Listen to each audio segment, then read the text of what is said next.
আসসালামু আলাইকুম প্রিয় viewers, welcome back to my channel. আশা করি সকলে ভালো আছেন, সুস্থ আছেন।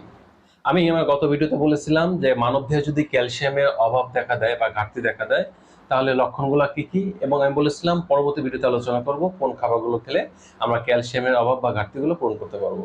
তো চলুন চলে যাই মূল আলোচনায়। আজকে আলোচনা করব যে কোন খাবারগুলো খেলে আমাদের শরীরে ক্যালসিয়ামের অভাব বা ঘাটতিটা আমরা দূর করতে পারবো। এক্ষেত্রে প্রথম নম্বর যে খাবারটা আমি খাওয়ার কথা বলবো সেটা হচ্ছে দুধ বা দুধের তৈরি খাবার। আমরা যারা ক্যালসিয়ামের সমস্যায় ভুগতেছি, প্রতিদিন যদি আমরা 1 থেকে 2 গ্লাস পরিমাণে দুধ খেতে পারি তাহলে আমাদের শরীরে যে ক্যালসিয়াম অভাব বা ঘাটতি আছে সেটা থাকবে না। তবে অনেকেই বলবো যে আসলে আমি দুধ খেতে পারি না, দুধ খেলে আমার হজমে গোলযোগ দেখা দেয় বা হজমের সমস্যা দেখা দেয়। সেক্ষেত্রে তাদের বলবো আপনি সরাসরি দুধ না খেয়ে দুধের তৈরি যে অন্যান্য খাবারগুলো আছে, যেমন আপনি পনির, টক দই বা দধি, এরপরে মিষ্টি, ছানা, অথবা দুধ দিয়ে তৈরি বিভিন্ন রকম পায়েস বা ফিন্নি, এগুলো খেতে পারেন। এগুলো খাওয়ার মাধ্যমে কিন্তু আপনার শরীরে যে ক্যালসিয়াম অভাব বা ঘাটতিটা আছে এটা আপনি পূরণ করতে পারেন।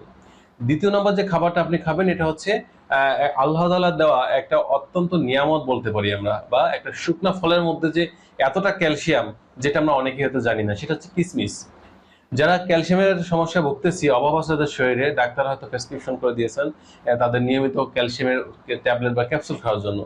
তারা যদি নিয়মিত 1 মুঠ পরিমাণে যে কিসমিস এটা যদি রাতে ধুয়ে 1 গ্লাস পানির মধ্যে ভিজিয়ে রাখতে পারেন এবং সকালে ঘুম থেকে উঠে যদি পানিটুকুন খেতে পারেন, এবং আপনি এই ভেজানো কিসমিসটা নাস্তা যদি খেতে পারেন, সেক্ষেত্রে দেখা যাবে যে আপনার ক্যালসিয়ামের অভাব বা ঘাটতিটা ছিল এটা আর থাকবে না, এবং খুব দ্রুত আপনার ক্যালসিয়ামের যে অভাবটা ছিল এটা উন্নতি হতে শুরু করবে। তৃতীয় নম্বর যে খাবারটা আপনি খাবেন সেটা হচ্ছে একটা অন্যতম সুপারফুড বলে থাকি আমরা, সেটা হচ্ছে খেজুর। আমরা অনেকেই হয়তো জানি না যে খেজুরের মধ্যে আল্লাহ তাআলা এত বড় নিয়ামত রেখেছেন, এবং যদি কোনো নারী বা পুরুষের শরীরে আপনার ক্যালসিয়াম অভাব দেখা দেয় তাহলে যদি সে প্রতিদিন গড়ে 3 থেকে 4টি ফ্রেশ খেজুর খেতে পারে তাহলে তার শরীরে কোনো ক্যালসিয়াম অভাব থাকবে না। অনেকে প্রশ্ন করবেন যে আজওয়া খেজুর খাবো কিনা।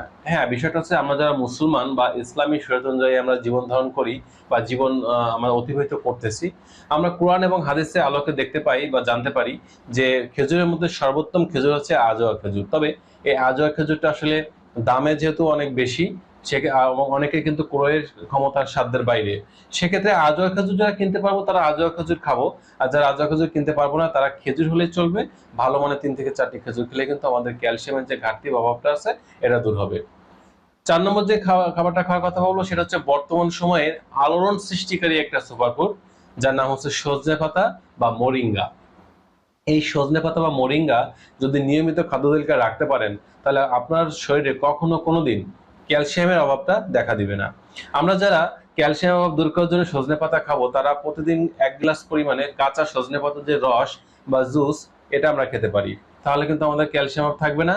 যারা কাঁচা সজনে পাতার রস বা জুসটা খেতে পারবো না তারা আমরা দেখা যাচ্ছে সজনে পাতাটা ভর্তা করে খেতে পারি, কাঁচা ভর্তা করে ভাতের সাথে খেতে পারি, অথবা দেখা যাচ্ছে আমরা শুকনো যে সজনে পাতা পাউডার আছে এটা কিন্তু আমরা চাইলে আমরা এটাকে দেখা যাচ্ছে যে 1 গ্লাস পানির মধ্যে 1 থেকে 2 চামচ পাউডার বা 1 গ্লাস দুধের মধ্যে 1 থেকে 2 চামচ পাউডার দিয়ে আমরা খেতে পারি, তাহলে দেখা যাবে আমাদের শরীরে ক্যালসিয়ামের কোনো অভাব বা ঘাটতি আর থাকবে না।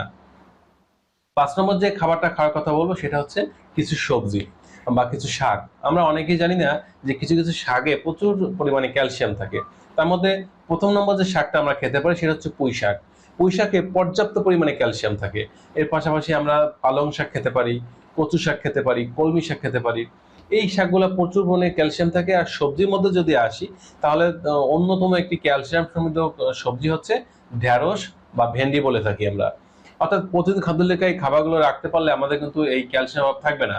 অনেকে বলবো যে আমাদের অ্যালার্জির সমস্যা আছে, আমরা দেখা যাচ্ছে পুঁই শাক খেতে পারি না। অনেকে বলবেন আমরা কচু শাক খেতে পারি না, কিন্তু তাদের বিকল্প কিন্তু পালং শাক আছে, কলমি শাক আছে। এই শাকগুলো কিন্তু আমরা খেতে পারি, বা ঢেঁকি শাককে রাখতে পারি। ঢেঁকি শাক কিন্তু প্রচুর ক্যালসিয়াম থাকে, আমরা ঢেঁকি শাক খেতে পারি। তো এই খাবারগুলো খাওয়ার মাধ্যমে কিন্তু আমরা আমাদের ক্যালসিয়ামের অভাবটা দূর করতে পারি। এবার আসি কিছু বাদাম বা বাদাম জাতীয় খাবার। এর মধ্যে প্রথম নম্বরে থাকবে আপনার কাঁচা বাদাম, অর্থাৎ চীনা বাদাম, আখরোট, ওয়ালনাট, কাজু বাদাম, পেস্তা বাদাম, এবং বীজযুক্ত যে খাবার তার মধ্যে কুমড়া বীজ খেতে পারি আমরা, চিয়া সিড, এরপর দেখা যাচ্ছে যে তোকমা দানা, তাল মাখানা, এগুলো যদি নিয়মিত খেতে পারি তাহলে আমাদের শরীরে যে ক্যালসিয়াম অভাব আছে বা ঘাটতি সেটা দূর হবে। 7 নম্বর যে খাবারটা আমরা রাখবো সেটা হচ্ছে কাঁচা ছোলা। আমরা অনেকেই কাঁচা ছোলা খেয়ে থাকি, কিন্তু জানি না কাঁচা ছোলায় কত পরিমাণে ক্যালসিয়াম আছে। যে সকল নারী বা পুরুষ ক্যালসিয়ামের সমস্যা ভুগতেছেন, প্রতিদিন রাতে যদি এক মুঠ পরিমাণে কাঁচা ছোলা এটা ধুয়ে এক গ্লাস পানির মধ্যে ভিজিয়ে রাখতে পারেন, সকালে ঘুম থেকে উঠে যদি এই কাঁচা ছোলা ভেজানো পানি এবং ছোলাটা খালি পেটে খেতে পারেন, তাহলে দেখা যাবে ক্যালসিয়াম অভাবটা পূর্ণ হয়ে যাবে। তবে যদি এমনটা হয় যে আপনি কাঁচা খালি পেটে খেলে আপনার সমস্যা হয়, তাহলে কিন্তু আপনি চাইলে এটা কিন্তু আসলে ভাত খাওয়ার পরেও খেতে পারেন। অর্থাৎ যে কোনো প্রক্রিয়া যখন আপনি ভেজানো কাঁচা ছোলা খাবেন, আপনার শরীরে ক্যালসিয়ামের যে অভাব বা ঘাটতিটা আছে এটা পূরণ হবে। ৮ নম্বর যে খাবারটা খেতে পারেন সেটা হচ্ছে ডাল বা ডাল জাতীয় খাবার। প্রতিদিন খাদ্য তালিকায় যদি আপনি মাসকলাই, মুগ ডাল, মসুরের ডাল এগুলো যদি রান্না করে রাখতে পারেন বা খেতে পারেন, তাহলে দেখা যাবে আপনাদের ক্যালসিয়ামের যে সমস্যা আছে এটা থাকবে না।